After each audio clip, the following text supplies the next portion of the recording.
Okay, everyone, welcome to the morning edition of Health News. This is very late, and I'm trying something slightly different. I don't know if I'll do this in the future, as all kinds of things ding and ring.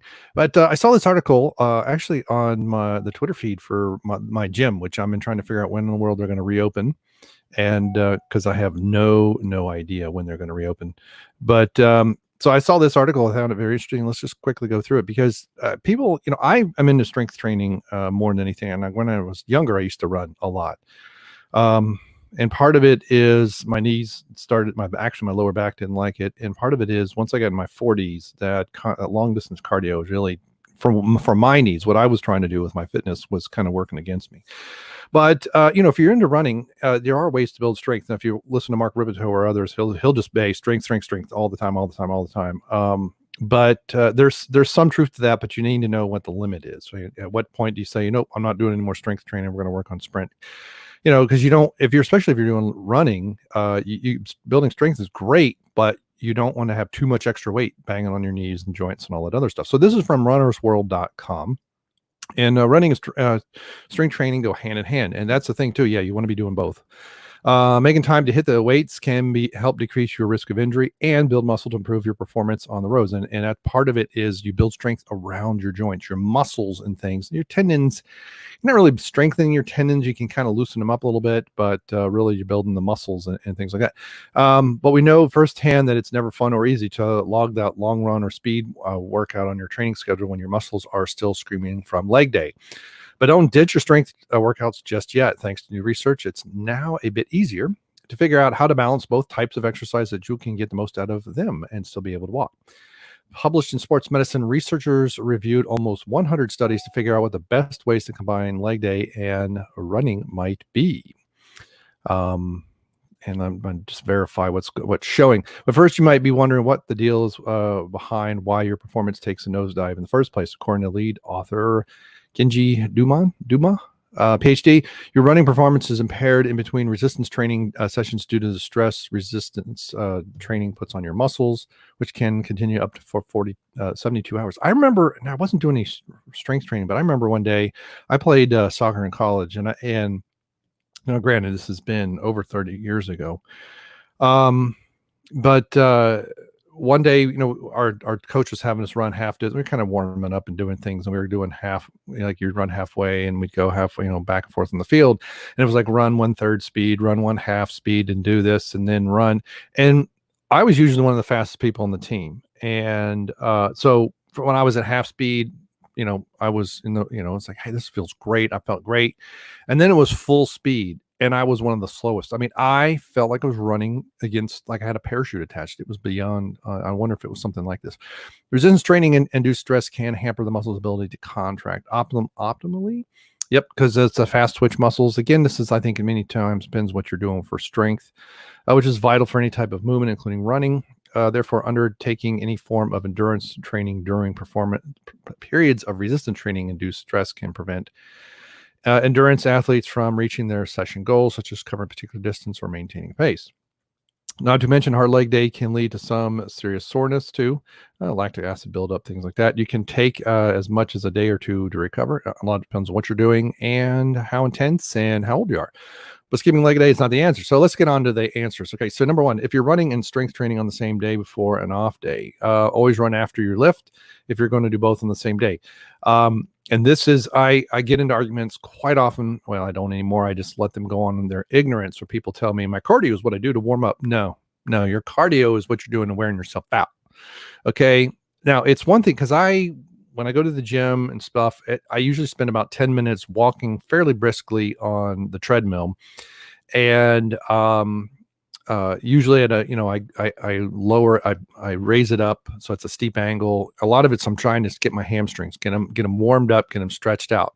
Now, I have done the Ripito method of just hitting the bar, and I've done as many as 3 sets with just the bar, 3 sets of 10, and then put some weight on, do 3 sets of 8, and my lower back and hamstrings don't care for that. There's something about that walking motion, because I usually work out in the morning. Now, work out in the evening, I don't have to do this nearly as much. Well, unless I've been sitting a lot. And I'm a developer, so sitting is what I do. If your strength sessions include fast concentric contractions of the muscle, so sprints essentially, or strength stretch session, like the up motion of squat, or slow eccentric contractions, the muscle lengthens the down part of the squat, it's best to wait 6 hours before going for a run. You should be able to, so this is also one of these things: warm up, do some stretching. You don't have to be hugely elaborate, and then do your workout in the morning. And a lot of research is showing, now for me, I can't do it at like 10 o'clock. That would be the perfect time, but strength training in the morning is better than the evening. While running at a high intensity, if you're lifting on stand, just go for a 2/3 speed. Know your pace, reduce it by a little bit, hit that number, do your same distance, and be done with it, or go for time, right? Hey, I'm going to run, I'm going to do a slower pace, but I'm running 20 minutes or half an hour or whatever it is, and however far you get. If you're running the day after some training and strength, run prior to lifting, running the day after some running, okay, with at least 9 hours of recovery in between. Again, don't, just because you're young doesn't mean you're just going to snap your fingers and recover. Avoid high intensity runs the day after some lifting and running. If you need to schedule high intensity runs in the days following leg day, avoid running at a high intensity level the day after a low intense strength workout. Instead, run at a low and moderate intensity. I don't know what they mean by low intensity strength. I'm guessing this is low volume. But for me, low volume days are far more intense than high volume days. And this is part of why I don't do leg presses much anymore, because I was just overdoing on the leg presses. Oh, I can do 30 reps. Yeah, that was not effective at my age. Low, allow at least 48 hours of recovery after leg day. Yeah, I know. I got my late 40s. The next day I felt fine, but the day after I could barely walk. Allow at least 72 hours of recovery after moderate to high intensity lower body workout with normal speed eccentric. Okay, so that's more so normal speed, so it's fairly high volume. If you're going fast, you can really high volume. If you're going slowly, you tend to do lower volume.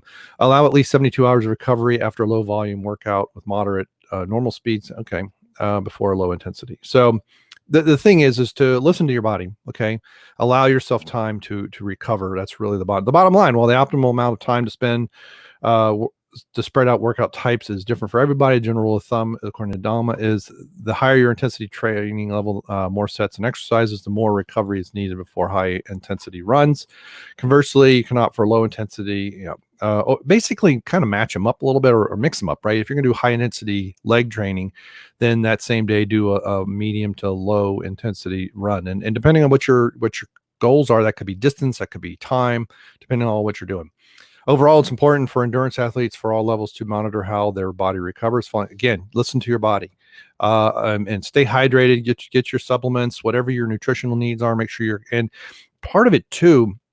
Let's see if they mention it first. Of course, the best balance. Don't neglect your upper body. Okay, yeah, is what I find often. I have to spend about 36 hours before I do a really heavy workout.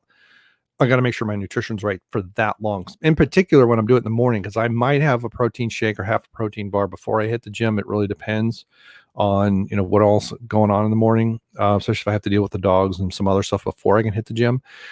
But my nutrition does not start that morning. It actually starts the night before, the day before, and that's a big help. Got to make sure I have the right amount of carbs, and the muscles have got the right amount of glucose and everything else before I kill them. And that's part of it too, which they don't seem to mention, I don't think. But if you don't get your nutrition right, you hit the gym and you just you pull all the glucose out of your leg muscles. Going for a run is not going to happen. Your legs are like, hey, and your muscles are saying, hey, feed us. So you got to make sure your nutrition is balanced with what your goals are. And I like this list. Now, someone in the comments said this doesn't help at all. I don't think they understand it. I still have no clue how to properly schedule the workouts. This article says, counter to what the article suggests, I found that when doing weights and running on the same day, it's much easier on my body if I do the run first than the weight training. Probably not hitting the weights hard enough. So it seems there's some degree of individual variation. Yes, there will be. The best time in a cycle training to do leg strength training is after in the same day as your strength speed run. Again, it all depends on, if you're just trying to squat, say your body weight or something like that, but you also want to be, maybe run 3 or 4 miles a day.